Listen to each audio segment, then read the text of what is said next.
Good morning, Your Worship, councilors. My name is Arielle Villarin. I live in Councilor Allard's ward and soon to be moving to Councilor Sherry Rowlands, and have spoken to the Executive Policy Committee before to advocate for a fair and just municipal budget that prioritizes city services that sustain and enrich our lives as Winnipeggers instead of cops.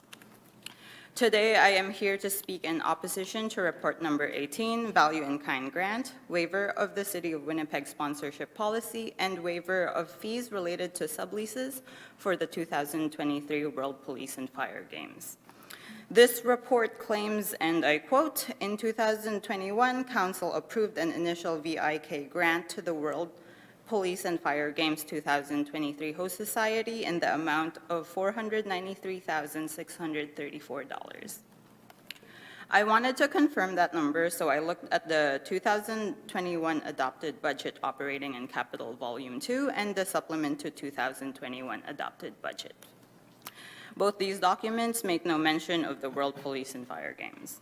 In fact, the adopted budget states that the city's total budget for value-in-kind grants in 2021 did not exceed $477,209, and that its projected total value for in-kind, or that its projected total for value-in-kind grants in 2023 would be $332,209.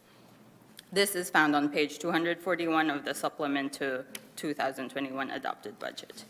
Both figures are less than $493,634 that is stated in this report, so I'm just wondering where that figure came from and why it was initially approved if it was not in the budget.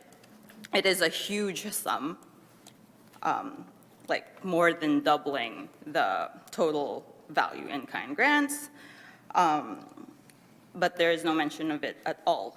Again, the supplement to 2021 adopted budget projected that the total value in kind grants for 2023 would be $332,209. The 2023 preliminary budget supplement document states that this year we've budgeted $832,209. That's a huge increase, and it's exactly $500,000.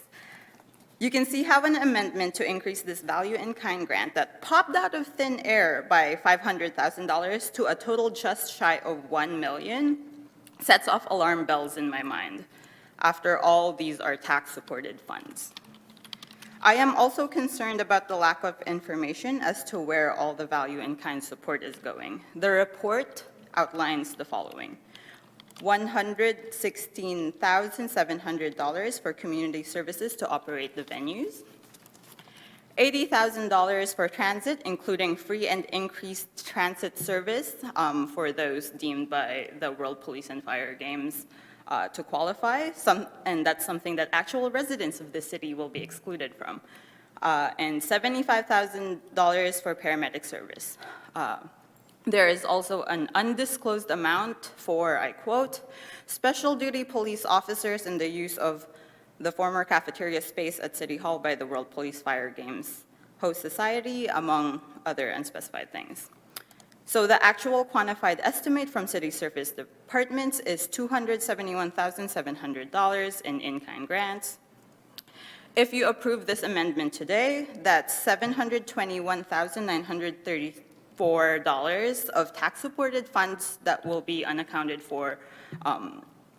So I ask, is this amendment necessary, and is it financially responsible?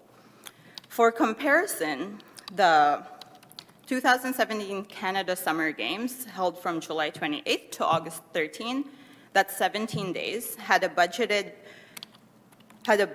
of $295,000 in value in kind grants from the city's tax-supported corporate accounts. The 2023 World Police and Fire Games is expected to run from July 28th to August 6th. That's 10 days, so 1 full week less than the 2017 Canada Summer Games. They are currently granted almost twice as much in value in kind grants than the 2017 Canada Summer Games. With this amendment, they're looking at almost 4 times that amount. The report cites that the approval of this report is aligned with the city's policy of economic prosperity, optimize facility access number 3.16, maximize the use of existing municipal assets to promote recreation, community development, and social interaction. I fail to see how this amendment will serve all residents of Winnipeg and could think of infinite better ways for $500,000 to optimize facility access for our residents. On these grounds, I ask that EPC reject this report and deny the request for an amendment to increase the value in-kind grant for the World Police and Fire Games. Thank you. Thank you very much, Ms. Bellerin. Any questions at all? All right. Okay, thank you for your presentation today. Thank you. Thank you.